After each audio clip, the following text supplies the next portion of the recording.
오늘 하나님의 말씀은 디모데후서 3장 7절부터 9절 말씀입니다. 항상 배우나 끝내 진리의 지식에 이를 수 없느니라. 얀네와 얀브레가 모세를 대적한 것 같이 그들도 진리를 대적하니 이 사람들은 그 마음이 부패한 자요 믿음에 관하여는 버림받은 자들이라. 그러나 그들이 더 나아가지 못할 것은 저 두 사람이 된 것과 같이 그들의 어리석음이 드러날 것임이라. 기독교가 로마에서 인정을 받았던 AD 313년까지 기독교는 로마의 중앙정부 또는 로마의 지방정부로부터 많은 박해와 어려움을 겪었습니다. 특별히 기독교 박해에 정말 힘을 쏟았던 로마의 10명의 황제가 있고 이 시기를 로마의 기독교 10대 박해라고 이야기를 합니다. 예를 들어서 트로야안이나 또는 도미티안 황제가 대표적인 사람들입니다. 로마의 중앙정부 또는 로마의 지방정부가 기독교를 박해했던 여러 이유가 있는데 그 중에 하나는 기독교에 대한 오해 때문입니다. 대표적인 것이 성찬식입니다. 성찬식 때에 받아 먹으라 이것은 너희를 위하는 내 몸이니라. 이것을 받아 마시라 너희 죄를 위하여 흘리는 나의 피니라. 이 말을 듣고는 기독교인들은 식인족이야. 기독교인들은 사람을 잡아먹어. 이러한 잘못된 소문이 퍼져나갔던 겁니다. 기독교는 외부의 오해도 있는 동시에 내적인 오해도 있었습니다. 대표적인 것이 말세와 관련된 겁니다. 말세, 그러니까 마지막 시간. 예수님은 끊임없이 예수님이 다시 오실 때가 가까웠다. 내가 이 세대가 지나기 전에 다시 올 것이다. 분명하게 주님께서는 약속을 하십니다. 요한계시록에도 내가 속히 오리라. 문제는 예수님이 속히 오겠다라고 약속을 하시는데 벌써 2000년이 지났습니다. 그것으로 인해서 수없이 많은 오해들이 교회 내에 있었는데 멀리 갈 것도 없이 당장 신약 성경을 기록했던 그때에도 오해, 예수님의 다시 오심에 대한 오해가 있었습니다. 베드로서 3장 4절에 보시면 이르되 주께서 강림하신다는 약속이 어디 있느냐.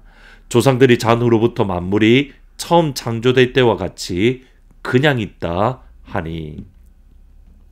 베드로후서는 물론 학자들에 따라 다르지만 일반적으로 64년에서 66년 그 어간에 기록되었다라고 생각됩니다. 그러면 예수님이 AD 30년에 천국으로 가셨으니 하늘나라로 올라가셨으니 그러면 대략 한 30년이 조금 지난 이후에 이미 예수님의 오심에 대한 또는 말세에 대한 오해, 잘못된 가르침이 교회 내에 만연했던 겁니다.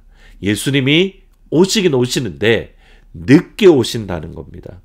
예수님이 오신다고 약속하신 지 30년이 지났는데 한 세대가 지났는데 아직 오지 않습니다. 해와 달과 별이 창조된 이후로 지금까지 있는 것처럼 앞으로도 해와 달과 별이 계속 있을 겁니다. 예수님이 언젠가는 오시겠지만 빨리 오지는 않을 겁니다. 그러나 성경은 분명히 말세가 가까이 다가왔다. 예수님의 다시 오심이 가깝다라고 분명하게 말씀합니다. 왜 예수님의 오심이 늦어지는 겁니까? 이유는 하나입니다. 예수님의 사랑 때문에. 베드로서 3장 9절 10절에 보시면 주의 약속은 어떤 이들이 더디다고 생각하는 것 같이 더딘 것이 아니라 오직 주께서는 너희를 대하여 오래 참으사 아무도 멸망하지 아니하고 다 회개하기에 이르기를 원하시느니라. 그러나 주의 날이 도둑같이 오리니 그날에는 하늘이 큰 소리로 떠나가고 물질이 뜨거운 불에 풀어지고 땅과 그 중에 있는 모든 것이 드러나리로다. 오늘 본문의 말씀은 바로 예수님의 다시 오심, 말세에 어떤 일이 일어날 것인가에 대한 말씀입니다. 그러므로 바울은 예수님의 다시 오심을 준비하고 천국에 들어갈 마음을 단단히 먹어야 된다. 그렇게 권면합니다. 그러면 말세의 징조, 예수님이 다시 오실 때의 징조가 무엇인가? 크게 두 가지로 구분할 수 있는데, 하나는 교회 외적인 징조입니다. 2절과 4절을 보시면 사람이 자기를 사랑하며 돈을 사랑하며 자랑하며 교만하며 비방하며 부모를 거역하며 감사하지 아니하며 거룩하지 아니하며 무정하며 원통함을 풀지 아니하며 모함하며 절제하지 못하며 사나우며 선한 것을 좋아하지 아니하며 배신하며 조급하며 자만하며 쾌락 사랑하기를 하나님 사랑하는 것보다 더하며. 말세의 중요한 첫 번째 징조는 무엇이냐면 사람이 자기만을 사랑하는 겁니다. 여러분, 여기에 중요한 구분이 있습니다. 사람이 자신을 사랑하는 것은 잘못된 것이 아닙니다. 오히려 성경은 자신을 사랑해야 된다라고 말을 합니다. 무엇 때문입니까? 하나님의 형상을 닮은 아버지의 존귀한 자녀이기 때문에, 하나님 보시기에 보배로운 존재이기 때문에, 하나님의 손바닥에 새겨놓은 하나님의 존귀한 자녀이기 때문에, 우리가 예수님을 사랑하면 사랑할수록, 예수님 안에 거하고 믿음이 성장할수록 자신을 사랑합니다. 문제가 되는 것은 자신만을 사랑하는 겁니다. 자신을 사랑하는 것이 아니라 자신만을 사랑하는 것은 하나님 보시기에 악합니다. 왜냐하면 하나님은 사람을 창조하시되 하나님의 형상으로 창조하셨습니다. 여기 하나님의 형상에 대해서 많은 이야기들이 있지만 그 중에 중요한 것은 뭐냐면 공동체라는 뜻입니다. 하나님께서는 공동체로 존재하십니다. 삼위일체 하나님, 성부 하나님, 성자 예수님, 성령 하나님. 성부와 성자와 성령 하나님은 서로 상의하기도 하십니다.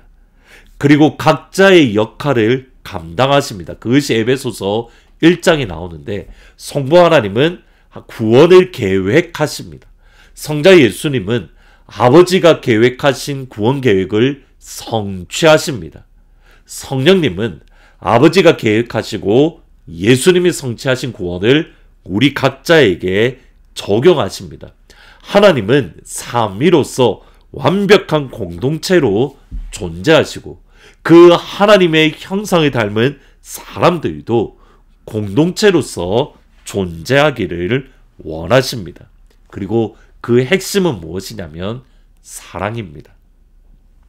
어느 한쪽에 일반적인 사랑이 아닌 서로가 서로를 사랑하고 서로가 서로를 존중하고 서로가 서로를 높여주는 것. 말세의 중요한 모습은 사람이 자신만을 사랑하고 다른 사람을 사랑하지 않는 겁니다. 교회 내의 말세의 징조에 대해서 두 번째로는 교회 내의 말세의 징조가 있는데 7절부터 9절입니다. 항상 배우나 끝내 진리의 지식에 이를 수 없느니라. 얀네와 얀브레가 모세를 대적한 것 같이 그들도 진리를 대적하니 이 사람들은 그 마음이 부패한 자요 믿음에 관하여는 버림받은 자들이라. 그러나 그들이 더 나아가지 못할 것은 저 두 사람이 된 것과 같이 그들의 어리석음이 드러날 것입니다. 두 번째 말세의 징조는 항상 배우기는 배우는데 진리에 이르지 못한다는 겁니다. 끊임없이 성경을 배우고 예수님을 알려고 하지만 그 결과 오히려 성경을 배우고 예수님을 알려고 하는 그 결과가 뭐냐면 진리를 대적하고 예수님을 대적하는 것. 여러분, 이것이 아이러니입니다. 오히려 우리가 예수 성경을 더욱더 많이 알면 알수록 우리가 더욱더 진리 안에 거하고 예수님을 사랑하고 교회를 사랑하는데, 반대로 성경을 배우는데 오히려 예수님이 대적하고 성경을 배우는데 오히려 교회를 어지럽히는 것. 대표적인 인물이 누구냐면 얀네와 얀브레라고 말을 하는데, 이 얀네와 얀브레는 사실은 성경에 이름이 나오지는 않습니다. 그런데 탈굼, 구약 성경의 유대인들 전통인 탈굼에 보면 모세가 바로 앞에서 지팡이를 던져서 뱀을 만들 때에 다름 아닌 얀네와 얀불에도 그들의 지팡이를 던져서 모세처럼 뱀을 만들었던 마술사 중에 한 명입니다. 이들은 모세를 끊임없이 따라다니며 이스라엘 백성들이 구원받지 못하도록 미혹하고 유혹했던 사람들입니다. 바로 진리를 배우지만, 성경을 배우지만, 그러나 진리에 이르지 못하고 예수님께 이르지 못하고 오히려 교회를 어지럽히고 오히려 사람들을 미혹함으로 예수님으로부터 멀어지게 만드는 사람들.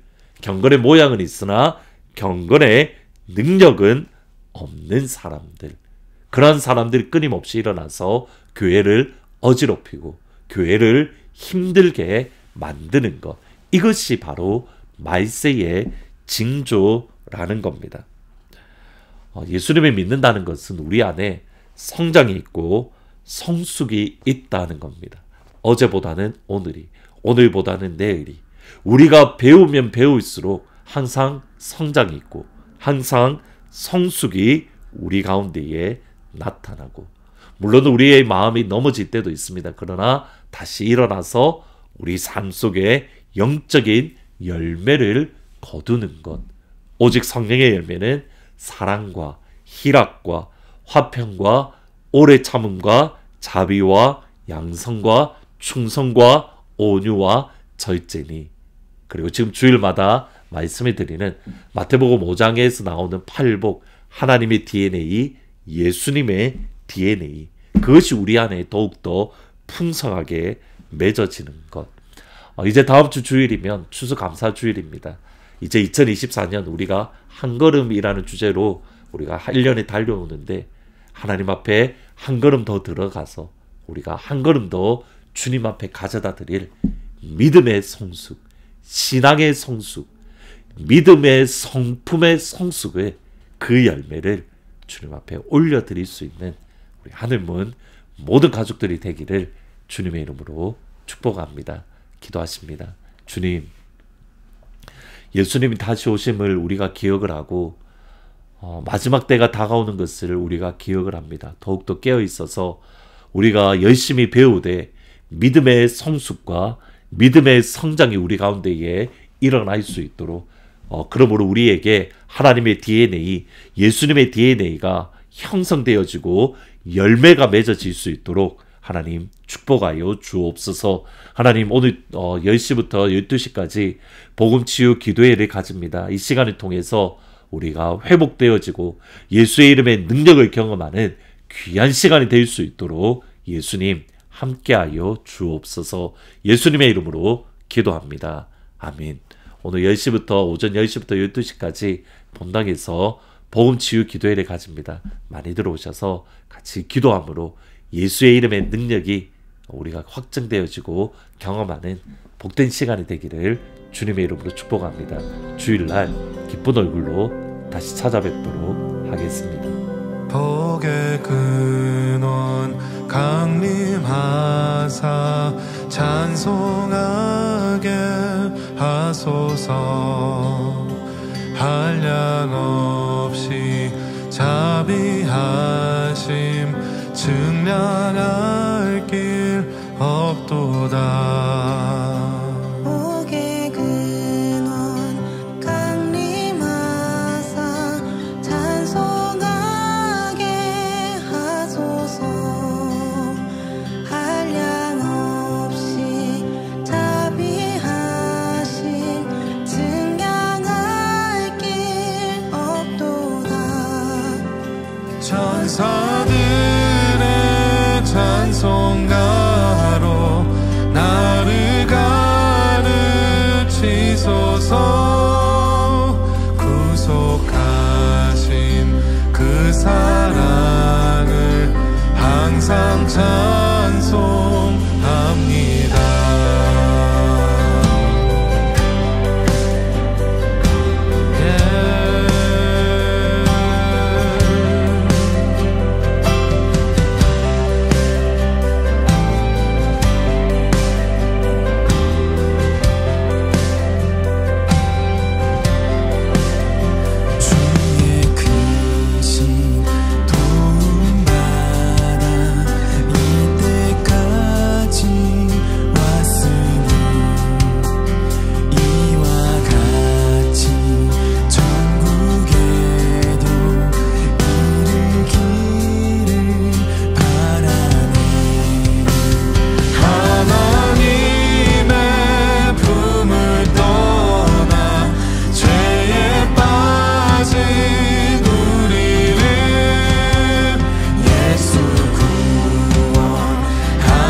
주